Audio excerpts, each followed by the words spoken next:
Hi guys, how are you? We have our guest today, my wife Marie, and we are going to ask her some few questions just to share for others to learn a little bit about the lifestyle here in America and everything. So the question which I want her to talk about is overall just we can talk a little bit education, especially when people have little kids. How do you register your kids at school? Is the school, I mean, if you go to public school, which many people are going to public school, is it free or you have to pay for tuition fees, just like maybe you know in Tanzania you have to pay from primary to high school and all those kind of things. Talk a little bit about the education system, especially from primary to high school or elementary school to high school for immigrants to understand. Okay, so basically in the United States, taxpayers, what we pay in taxes, and there are various taxes, whether it's at a grocery store or the yearly taxes or whatever it is, those go towards having a public school system. And our public school system, it depends on where you live. So you can say a private school is better than a public school, but it totally depends on where you live. So there are some excellent public schools, and maybe that private school is not good. So you can't say that, like in Tanzania, you know, most public schools are not as good as the private school, where it used to be the other way around in Tanzania. Yeah. So here, basically, public school must start for your child at first grade. But they tell you it's really important to get them in earlier, and nowadays I would never keep my child out of school until first grade, because they're going to be so behind. So kindergarten is the first year. They have to be 5, usually like 2 months before school starts. Each school district, state, everything, they tell you all of those things, and it's fine. You can go online and you can, type in like schools in my area, public schools in my area, or whatever. Anyway, okay. So there are even schools that will start your children, like Head Start, that can be free to lower income, and you can get your children into a learning system earlier, and you can find out about Head Start on your own. Head, H-E-A-D, Start, S-T-A-R-T. Just Google it and you'll find out about it.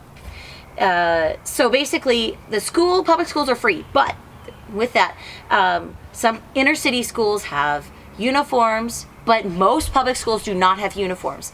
There's a dress code, but you don't have to wear a uniform. So I honestly cannot tell you what happens with uniforms in those public schools. I have no idea. And then usually in junior high and high school, that's usually between 6, 7, and 8th grade, and then 9, 10, 11, 12. There are going to be school fees, maybe some book fees, just different things. But of course, if you can't afford it, it depends on your income. There are ways to get help, and you can find out how to get help. You don't have to be feel shame to ask for help. There are always ways. No one's going to be turned away. Okay, even if your child wants to be in band and play a musical instrument, there are ways to not have to pay for the musical instrument or anything. There are ways. So they want you to get an education. So basically, in order to sign up for school here, you need to contact your district. Almost every public school that I know of in the United States requires your child to be of a certain age for starting that year. They also might have a screening where they just want to see where your child is at, so they know where to put them with what teacher, etc. They're going to ask for a vaccination record. They want to know every single vaccine your child has had, because in a public school system, they have to be vaccinated. I honestly don't know what allowances anymore there are for children that have not been vaccinated, like certain vaccines or all vaccines. I don't know. There used to be religious exemptions, but I don't know if they even allow that anymore. And I know that our daughter and our son both had to have what they call like a whole checkup, physical checkup, and we had to show proof that the doctor signed a note saying they were okay to go to school, they were healthy, well. And the schools and in the United States, you're required to have some type of medical insurance, whether it's provided by the government or there's different things. So Ernest talks a lot about public charge and other videos that you can look on that. So I'm not going to go into that. But there are always ways to get the help you need. Do not let your child go uneducated. There are, you can even, say that you feel you're going to homeschool. Homeschooling, where you are going to get your materials from the state or online or whatever, and you homeschool, you teach your child at home. A whole different thing, and it's not just do whatever you want. And who cares if they pass? You want your child to succeed in life. You want them to have a good education. If they don't have an education, it's very difficult to succeed. So you really want them to. But I'm not saying don't homeschool. I have plenty of friends that homeschool. But it's a process, and you have to be. You have to give reports to the state too. Yeah. So I want to add something on that. If you are brand new, you are immigrant. I don't advise you. Let professionals in the system do the right job. Yeah, unless otherwise you are a teacher and you know this system before, but I don't advise you're brand new and just trying to do I agree. because your kids needs also to integrate into American culture. Yes. So by being with others is another way for them to know things too. And it is. It's even with COVID, not every state is back to in-person school, but they are getting that way. And your children, our children, all of our children need to have that interaction. To be able to be social and communicate, that's another success. And I know that there are special needs children. There are children that are on the autism spectrum, or they have special needs, various medical conditions. Our public schools have to help your children. That's part of, it's just a real part of human rights. Yeah, but it's also a blessing for our country. I really do believe it. And it's gotten better over the years, and better and better and better, where they're actually integrating these special needs children with the regular classes. Where it used to be when I was growing up, those special needs children were put in a class by themselves. And now they're, because why should your child feel strange around another child just because they have a medical condition? That's, so we're taking away those stigmas. Anyway, so there are things in place for your children if they have special needs. That, if your child is in a wheelchair, or your child has whatever it is, ask. And don't assume that there's not help. And can you also add, when it's nearby the time to open schools, there are so many organizations that can give you free bags or free resources, kind of that. Okay, so a lot of times, depending on where you live, there are a lot of organizations, nonprofit, or even the police department or whatever. They will you have to find out. Ask around, ask churches, ask friends, ask online, ask Facebook. It's not bad to ask for help. Being humble is a great thing, and it will empower your children, and it will empower you. So we've done this. We've gotten free backpacks. We've gotten free school supplies, free shoes, free clothing. There are ways that this can be done, and you just have to ask around. And you might have to show up at a certain time at a certain place. You might have to show proof of residency, which means I live at this place. So you bring in, for example, a water bill, or you bring in your rental agreement, or whatever it is to show. And sometimes they don't care. Sometimes it's just whoever wants it can have it. But don't take away from somebody that truly is in need. Say you, for whatever reason, have a lot of money. You can go buy your stuff yourself, but I know that most people that are watching this want to know if there's help. Yes. And even if they send home or email you, say, a school supply list, and then you start going, oh my goodness, there's paper, there's pens, there's pencils, and there's this binder, and there's this and that and the other, how am I going to afford it? No public school will turn away your child if you don't have those supplies. You just have to let the teacher know. Don't be afraid to say, we can't afford these supplies. I can try and buy some of my children these things, or I'm trying to get it from this church. And you don't even have to, here in the United States, you have to belong to those churches. Yeah. It's a community service that they're doing for the community. It's not, if you're only this religion. No, they're doing, that's just how people are here. So, make your needs known, but don't take advantage of that. Don't be selfish, because there are people everywhere that need help. And there are a lot of people that feel ashamed to ask for help, even Americans. So don't take more than you need, because there is always a need, whether you see that or not.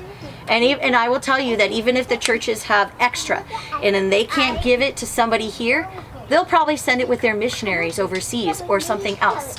So, but reiterate, do not be afraid to ask for help. And the bigger one you pointed out is there is no shame, because coming from Africa, there are certain things you cannot do. For instance, I'm giving an example. Let's say I go to visit someone, or there is a public event like Thanksgiving somewhere, and there is leftover. I cannot take food at my home because it is bad. It's bad behavior. Why should I take the food home? Because that is poverty, bad behavior. Maybe I don't eat at home.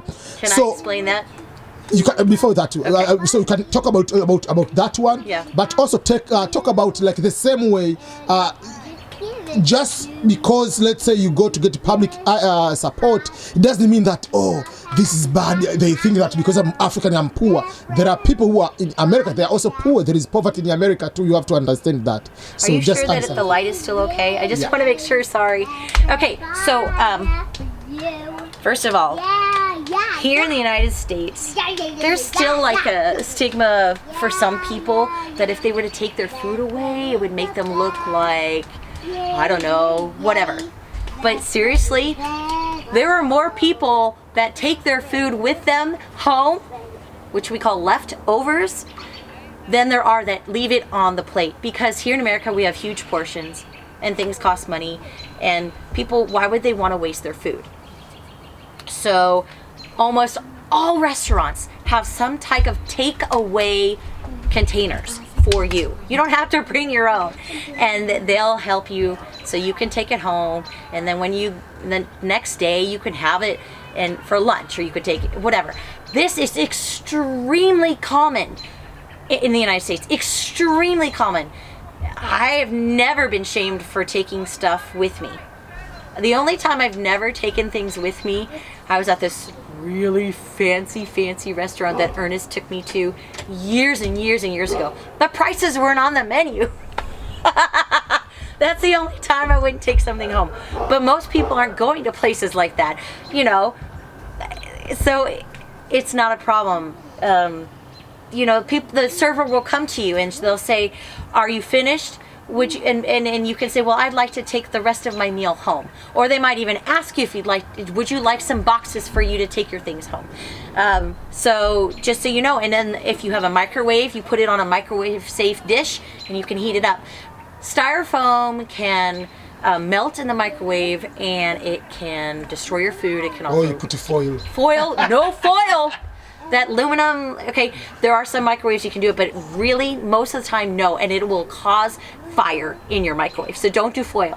The easiest thing I can tell you to do is to have like a paper plate or a regular glass plate or a ceramic plate, whatever, and either put a napkin or like paper. They say sometimes it'll start a fire, paper or a paper towel, or just put another plate on top to heat it so that you don't get this splattering all over your microwave. They actually sell plastic microwave safe covers. So, because who wants to clean their microwave every time they heat something up? Well, I don't. So taking food away is extremely common, and you should never, and I will tell you this, Americans are big on sending people home with something. I don't know where this came from. I'm not really sure, because it's been around a long time, because people make jokes about their grandmothers saying, "Are you sure you don't want more?" Or their mother saying, "Are you sure you don't want more?" It's just a thing. People, they feel it in their heart to make sure that when you leave their home, you have enjoyed your stay. You've been fed, and this is a really big thing here. It's just so important to American culture. I mean, I'm not saying everybody, so this is general. I mean, there are people who have crazy families, so don't, but you would never want to say, well, could I take this home with me? That's a little bit much, right, Ernest? You would never ask somebody, can I take this food home with me? No. that would be strange in American culture. But if they offer, would you like to take something home? And if you don't want it, be honest. Don't take it and go and throw away. Yeah, no. Never, ever, ever. Because, I mean... There is no hard feeling to say no. No hard feelings. Americans are pretty good about that. And even if they're hard feelings, do you want to waste food? I mean, that someone else could have eaten. Let me give you an example of something that... I will tell you, there was a person, I'm not going to name who had a wedding. And they had all this extra wedding cake. And the wedding cake had sat out because they had an outdoor wedding. And it had sat out for hours and hours. And their relatives insisted on taking the cake home, and they were going to eat it. Even though the cake was now no longer good. There'd been bugs on it and all these other things, and it's just... So we did, the people, took the cake home and then threw it away, not to hurt the other relatives' feelings. There is a reason to waste something. But in general, you don't want to waste. Now, leaving food out here in America can be very, very dangerous. Food is not, we have a lot of preservatives, but we also have very soft stomachs. And so... We have to end the light. Oh! Okay. We're about to end, yes. Okay, so please be careful with your food. And what was the other question and I forgot? No, that is okay up to now because we are outdoor and it's almost 9. So thank you so much, Marie, for being here. And I love can make sharing. another video. Yeah, bye-bye, everyone.